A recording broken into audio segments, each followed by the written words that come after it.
नमस्कार मंडळी, श्री स्वामी समर्थ सर्वांना। तर बघा, आज 18 जानेवारी वार रविवार आणि आज आलेली आहे वर्षातील पहिलीच मौनी अमावस्या। या अमावस्येला पौष अमावस्या या नावाने सुद्धा ओळखलं जातं। त्याचबरोबर मौनी अमावस्या असं देखील म्हटलं जातं।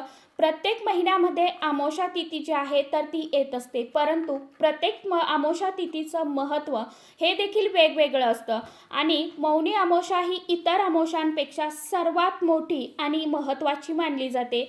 या अमावस्या म्हणजे या शब्दात त्याचा अर्थ आहे म्हणजेच या दिवशी मौन पाळलं जातं, मौन साधना केली जाते। परंतु सर्वसामान्य लोकांना या दिवशी मौन साधना करणं शक्य होत नाही। आता जरी तुम्हाला या दिवशी मौन पाळणं शक्य झालं नाही तरी देखील चालेल, परंतु या दिवशी तुम्हाला शांततेने माता लक्ष्मीची आणि भगवान श्री हरी विष्णुदेवांची पूजा सेवा जी आहे तर ती करायची आहे। कारण की अमावस्या तिथी जी आहे तर ती माता लक्ष्मीला समर्पित असते आणि आपल्याला म्हणूनच या दिवशी पूजा सेवा जी आहे तर ती आपल्या घरामध्ये संध्याकाळच्या वेळी करायचं आहे। थोडक्यात काय तर लक्ष्मीपूजन जे आहे तर ते करायचं आहे आणि आपल्याला आपल्या घरामध्ये आजच्या दिवशी कालभैरव अष्टकम पठण करायचं आहे आणि आपल्या घरातील व्यक्तींवरून काही वस्तू ओवाळून आणि आपला जो मुख्य मेन दरवाजा आहे त्यावरून काही वस्तू ओवाळून आपल्याला कापुरासोबत संध्याकाळी जाळायचे आहे।